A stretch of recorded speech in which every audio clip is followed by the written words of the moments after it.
నేను చాలా పెద్ద తప్పు చేశానండి. నా బిజినెస్‌లో మొత్తం పెట్టుబడి డబ్బుల్ని ఒకేసారి వాడేశానండి. ఇప్పుడు ఎలా రికవరీ అవ్వాలో, ఎలా మళ్ళీ ఆ అమౌంట్‌ని సంపాదించాలి, ఎలా రికవరీ అవుతానో అవ్వనో కూడా నాకు అర్థం కావట్లేదండి. నా వ్యాపారానికి 10,000 పెట్టుబడి అయిద్దండి. కానీ నేను పెద్ద అమౌంట్‌ని వాడేశాను. రూ. 8,000 వాడేశానండి. పెట్టుబడి పెట్టాను. 8,000 సంపాదించాను. 8,000 మొత్తాన్ని వాడేశాను సరుకు తీయకుండా. ఐటమ్స్ అన్నీ బండి మీద తక్కువైపోయినాయి. రన్నింగ్ ఐటమ్స్ లేవండి. అప్పుడు ఏం చేయాలో నాకు అర్థం కాలేదండి. చాలా భయం వేసింది, టెన్షన్ వచ్చింది.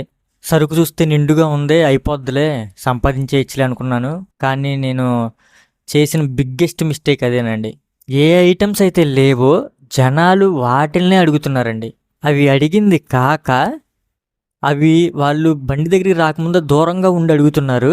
నేను లేవని చెప్పేపాటికి వాళ్ళు బండి దగ్గరికి కూడా రాకపోగా ఆ ఐటెం లేదని చెప్పేసి కొనకుండా వెళ్ళిపోతున్నారండి. అదే ఐటెం ఉంటే గనక బండి దగ్గరికి వచ్చి ఆ ఐటెం రేట్ ఎక్కువ తక్కువ అవసరమైతే తీసుకొని దాంతోపాటు ఇంకొక 2-3 ఐటమ్స్ తీసుకుంటారు. అలా నాకు సేల్ పడి వ్యాపారం పెరిగిద్ది అనమాట. ఈ సరుకుందిగా, వ్యాపారం బాగా జరుగుతుంది, మళ్ళీ అమ్మేసుకొని తెచ్చుకోవచ్చులే అని అనుకున్నాను. చాలా పెద్ద తప్పు అండి అది నేను చేసింది. అందుకనే ఒక నిర్ణయం తీసుకున్నానండి. ఏదేమైనా సరే ఈరోజు ఈ సరుకు పెట్టుబడి డబ్బులు మొత్తాన్ని రికవరీ చేయాలని నిర్ణయం తీసుకున్నానండి. నిర్ణయం తీసుకొని బండి తోసుకుంటూ ఒక ఏరియాకి వెళ్ళాను. బిజినెస్లో రియల్గా ఎలా ఉంది ఏంటి, ఎంత స్ట్రగుల్ అయినా సరే ఏదైనా సరే రియల్గా చూపిస్తానండి. ఇలాంటి రియల్ బిజినెస్ జర్నీ వీడియోస్ కోసం సబ్స్క్రైబ్ చేసుకోండి చాలు ప్లీజ్. మీరు నమ్మరు, మార్నింగ్ 7:30కి వెళ్ళాను, 10 దాకా మార్నింగ్ వ్యాపారం చేశాను. ఆ టైంకి నాకు మినిమం 1000 రూపీస్ ఎర్న్ చేస్తాను నేను. కానీ ఆశ్చర్యం ఏంటంటే 700 వచ్చినాయండి. నాకు ఇంకా భయము టెన్షన్ మొదలైంది. అబ్బో ఈ ఐటమ్స్ లేకపోతే జనాలు కొనరు. సిచ్యువేషన్ అర్థమైపోయింది నాకు. 1400 1300 వచ్చే వ్యాపారంలో 700 రావటం ఏంటి, ఐటమ్స్ మళ్ళీ చూస్తాకి బండి మీద నిండుగా కనపడుతున్నాయి. ఇలా కాదని చెప్పి నేను ఒక ఆలోచన చేసి ఒక నిర్ణయం తీసుకున్నాను. ఈరోజు ఎలాగైనా రికవరీ చేయాలనుకున్నాను. వ్యాపారం నుంచి ఇంటికి వచ్చేసిన తర్వాత నేను విజయవాడ వెళ్తే నాకు ఒక రోజంతా వేస్ట్ అయిపోద్ది, ఖర్చు ఎక్కువైపోద్ది. నా దగ్గర 700 ఉన్నాయి. 700తో నేను ఎక్కువ ఐటమ్స్ తెచ్చుకోలేను, ఒకరోజు వేస్ట్ అయిపోద్ది, సంపాదన ఉండదు. మా ఊర్లోనే 10 రూపాయలు అమ్మే పెద్ద హోల్సేల్ షాప్కి వెళ్ళి వాళ్ళతో అడిగాను, ప్లాస్టిక్ ఐటమ్స్ కావాలి నాకు హోల్సేల్లో ఏమైనా ఇస్తారా అని అడిగాను. విజయవాడ మీద హోల్సేల్ రేట్లకి ఒక రూపాయి ఎగస్ట్రా వేసుకొని ఏవైతే అయిపోయినాయో రన్నింగ్ ఐటమ్స్ అవి తీసుకున్నాను. అవి బండి మీద వేసి అదే రోజు సాయంత్రం 4 నుంచి వ్యాపారానికి వెళ్దాం ఇంకో ఏరియాకి అని చెప్పి నిర్ణయం తీసుకున్నానండి. ఎలాగైనా అమౌంట్ రికవరీ చేయాలి, ఇదే నా గోల్ అనమాట. ఇక్కడ ఇంకో బిగ్గెస్ట్ ప్రాబ్లం వచ్చింది ఏంటంటే, నాకు ఈవినింగ్ 4 నుంచి 6 వరకు సరిగ్గా సేల్స్ ఉండవు. 6 నుంచే సేల్స్ స్టార్ట్ అయింది. నా బండి మీద చూస్తే లైట్ లేదు.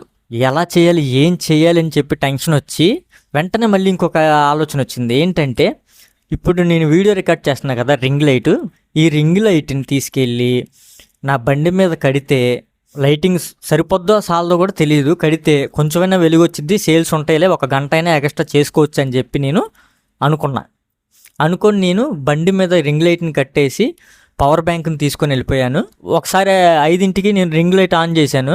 ఆన్ చేస్తే అసలు వెళ్తురే కనపడతలా. ఈరోజు అయిపోయాం, మన పని అయిపోయింది అని అనుకున్నాను. ఈరోజు రికవరీ చేయలేములే, మనం అనుకున్నది అనుకున్నట్టుగా జరగట్లేదు ఈరోజు అనుకున్నాను. కానీ అక్కడే నేను చేసిన మిస్టేక్ ఏంటంటే, వెళ్తురు ఉన్నప్పుడు ఆన్ చేశాను, లైటింగ్ రాలేదు. 6:30కి ఆన్ చేశానండి. ఆశ్చర్యంగా ఈ రింగ్ లైట్ నా బండి మొత్తానికి ఐటమ్స్ అన్నీ కనపడేలాగా లైటింగ్ వచ్చిందండి. అక్కడి నుంచి సేల్స్ పెరిగినాయండి. సేల్స్ పెరిగి ఇప్పుడు 8,000 పెట్టుబడి డబ్బులు అని చెప్పాను కదా వాడేసింది, అందులో పెట్టుబడి 4,000 అనమాట. ఉదయం వచ్చిన 700, ఇప్పుడు సాయంత్రం ఇంకా ఎంత వచ్చినాయో లెక్కేయలేదు, మీకు చూపిస్తాను లెక్కేసి. అది ఇది కలిపితే ఎంత రికవరీ చేశాను అనేది మీకు చూపిస్తాను. నేను రియల్గా సంపాదించిన అమౌంట్ నా దగ్గర రూపాయి కూడా లేదనమాట. నేను వ్యాపారానికి వెళ్ళేటప్పుడు ఇదిగోండి ఇంత అమౌంట్ వచ్చింది. ఇది ఉదయం అమ్మిన డబ్బులు, ఈవినింగ్ 4 నుంచి అదే రోజు నైట్ దాకా అమ్మిన అమౌంట్ ఎంత అనేది చూపిస్తాను మీకు, చూడండి. ఫస్ట్ ఈ ఉదయం అమ్మిన అమౌంట్ ఆల్రెడీ చెప్పాను కదా 700. నెక్స్ట్ ఇప్పుడు ఈ లెక్క వేయాలి ఎంత వచ్చినాయి అనేది. మొత్తం రికవరీ చేసానా, పెట్టుబడి డబ్బులు లేదనేది చూడాలి. 1, 1000, 12, 13, 14, 15, 16, 17, 18, 19, 20, 21, 22, 23, 24, 25, 26, 27, 28, 29. 2900 వచ్చినాయండి. తప్పు చేసినా సరే మనం రికవరీ అవ్వచ్చు, కానీ నిర్ణయం తీసుకున్న దానికి తగ్గ టైంలో మనం ముందుకు కొనసాగగలిగితే మనం రికవరీ అవ్వచ్చు అనే లెసన్ నేర్చుకున్నాను. కానీ ఇప్పుడు ఈ రింగ్ లైట్ ఐడియా నన్ను బతికించిందండి. దీన్ని సెట్ చేసుకొని నేను ఈవినింగ్ టైంలో కూడా నాకు కుదిరినంత వరకు బిజినెస్ చేస్తానికి వెళ్తానండి. Night time ring light set చేసుకొని ఎలా వ్యాపారం చేశాననేది, సరుకు తక్కువ ఉన్నప్పుడు ఎలా వ్యాపారం చేశాననేది, వాటిని తక్కువగా ఉన్నా కూడా తక్కువగా లేకుండా ఎలా సర్దుకొని వ్యాపారం చేశాననేది నెక్స్ట్ వీడియోలో చూపిస్తానండి.